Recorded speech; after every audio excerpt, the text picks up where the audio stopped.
پشتی تهدید دولت ترکیه رژیم AKP MHP فاشیست و شوونیست لسر باکور رجلات سوریه احتیاج به حمله دیمین یا مروایی و انسانی هات دیتن جبر کو پشتی وان تهدیدانا مدید کو گلک پلان جدا جدا چدبن لهرمین داگرکری جال رژیم ترکیه و جاها سوریه لوی داری هم دعمکی لوجستی هم دعمکی تکتیک یعنی هدف هلبجارتن و پرورده تدایم ذخیره تدایم حبس صناعه وكنت زانن ميناكا فينابو إيريشكي بفيرينجي هات شكر ما بشرديتكو قالك بلان بفيرينجي هنا معلومات هاتن ما بيدا كرن ما ديت قرتن كو كامبا هوليجي يك جوان هدفايه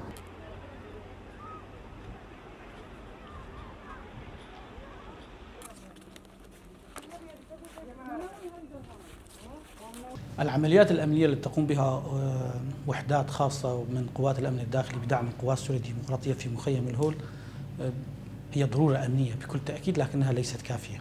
يعني خطر مخيم الهول لا يكمن فقط في عمليات القتل داخل المخيم الهول أو الهجمات تشنها خلايا داعش داخل مخيم الهول. بوجهة نظري أعتقد أن الخطورة الأكبر لمخيم الهول أنه أصبح بمثابة يعني مصدر للجهاديين إلى خارج مخيم الهول لشن الهجمات. داعش الآن يعتمد على الجهاديين وانتحاريين يهربهم من مخيم الهول لشن هجمات على أهداف سواء كانت في دير الزور أو ربما في مناطق أخرى، ويتعدى الخطر حدود شمال شرق سوريا أو العراق. ربما يكون الخطر أيضا على المجتمع الدولي بأسره وخصوصا أوروبا.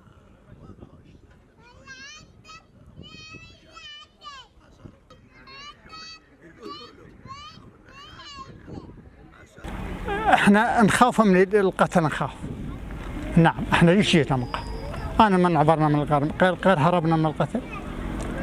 مو عجل احنا بلدنا لولا مستقر وبامان ما جينا جاي، ما عبرنا جاي. ليش اللي جينا جاي؟ بهالمخيم ساكنين وعفنا بيوتنا، عفنا ديارنا، عفنا عريش. غير هربنا من الخوف من القتل. بلا نخاف، طبعا نخاف. طبعا اخاف انا اذا واحد ينقتل هناك ويقتل هناك وينقتل، الا ربما انا هم كذلك مرة القتل.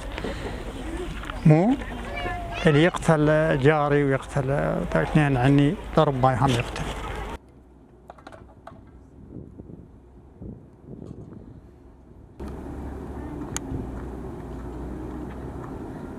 هذا المكان يعني من جينا عليه كل شيء شفنا بيه اذى، جوع، خوف، رعب، راحة ماكو، أمن ماكو، يعني حيل تعبانين نفسيتنا.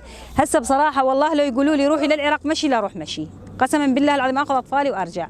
مساعدة من عندكم أنتم تطالبون، يعني أهل العراق يقول لهم أطلعوا رعاياكم، ليش مخليهم بهذا القتل والذبح والتعب يعني حالة نفسية. والله صارت عندنا حالة نفسية يعني بصراحة، يعني لا نقعد ناكل مرتاحين، لا ننام يعني ننام الحمد لله ونسلم أمرنا الله، بس يعني ها هي شو نسوي مجبورين.